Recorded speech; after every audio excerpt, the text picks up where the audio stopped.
सांसद प्रियंका सिंह रावत का टिकट काटना भाजपा को पड़ सकता है भारी। मोदी की सांसद लेडी सिंघम प्रियंका सिंह रावत अपनी बढ़ती लोकप्रियता से जलने वाले विरोधी नेताओं की साजिश का शिकार हो गई, जिसके परिणाम स्वरूप उनका टिकट ही पार्टी ने काट दिया।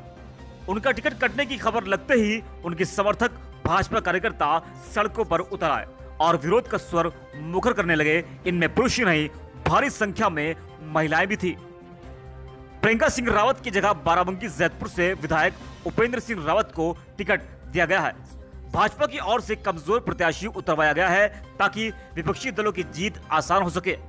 सांसद प्रियंका सिंह रावत को टिकट न देकर भाजपा ने बाराबंकी की संसदीय सीट पर अन्य किसी पार्टी का कब्जा होना तय माना जा रहा है। उल्लेखनीय है कि वर्तमान सांसद प्रियंका सिंह रावत के प्रभावशाली व्यक्तित्व और क्षेत्र में ही पूरे 5 वर्ष रहकर काम करने से और जनता के लिए हमेशा मौजूद रहने से उनकी लोकप्रियता लगातार बढ़ रही थी। उन्होंने हाल ही में ब्लॉक स्तर पर जो किसानों के लिए सभाएं की, उसमें हजारों की भीड़ ने सबको चकित कर दिया। मीडिया में भी राष्ट्रीय स्तर पर उभरते दलित नेता के रूप में मोदी की सांसद लेडी सिंघम प्रियंका सिंह रावत की पहचान बन रही थी।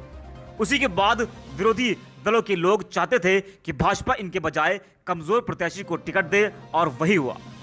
अब आलम यह है कि भाजपा के बड़े रणनीतिकार दिल्ली में बैठे ही रह गए और उनकी नाक के नीचे से उन्हीं के हाथों टिकट एक कमजोर प्रत्याशी को दिलवाकर भाजपा की हार बाराबंकी में तय करवा दी गई। जब तक टिकट का फैसला नहीं हुआ था, टीवी चैनल की ओपिनियन में बाराबंकी से भाजपा को नंबर 1 पर दिखाया जा रहा था। अब जब प्रियंका सिंह रावत का टिकट कट गया तो न्यूज चैनल बाराबंकी में भाजपा को नंबर 2 पर बता रहे हैं। इससे साफ लग रहा है कि भाजपा ने अगर अपनी गलती को नहीं सुधारा तो यह बाराबंकी की पक्की सीट उनके हाथ से निकल जाएगी।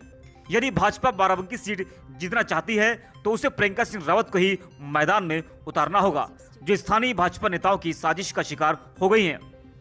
इन नेताओं ने पार्टी का हित ताक रखकर अपने स्वार्थ के लिए प्रियंका सिंह रावत का टिकट कटवा दिया। बाराबंकी के भाजपा कार्यकर्ताओं में उपेंद्र सिंह रावत का इतना विरोध है कि भाजपा पूर्व प्रदेश अध्यक्ष रामपति राम त्रिपाठी ने जब बाराबंकी के 37 सेक्टर प्रभारियों की बैठक की तो उसमें केवल 14 ही प्रभारी आए। यही से साबित हो गया है कि भाजपा किस प्रकार बाराबंकी की सीट गंवा रही है। इसके अलावा भारतीय जनता युवा मोर्चा बाराबंकी द्वारा आयोजित विजय लक्ष्य 2019 सम्मेलन हैदरगढ़ विधानसभा के राष्ट्रीय इंटर कॉलेज मैदान में मुख्य अतिथि उत्तर प्रदेश के भाजपा प्रदेश अध्यक्ष महेंद्र नाथ पांडे थे, मगर प्रियंका सिंह रावत को टिकट न मिलने से कार्यक्रम विफल रहा। ज्यादातर कुर्सियां खाली रहीं। विरोध स्वरूप ज्यादातर कार्यकर्ता नदारद रहे। इस दिशा में भाजपा के आला नेताओं ने जल्दी ध्यान नहीं दिया तो यह सीट उनके हाथ से चली जाएगी। यदि प्रियंका सिंह रावत मैदान में उतर गई तो हालत सुधर सकते हैं। बाराबंकी से विनय मिश्रा की रिपोर्ट।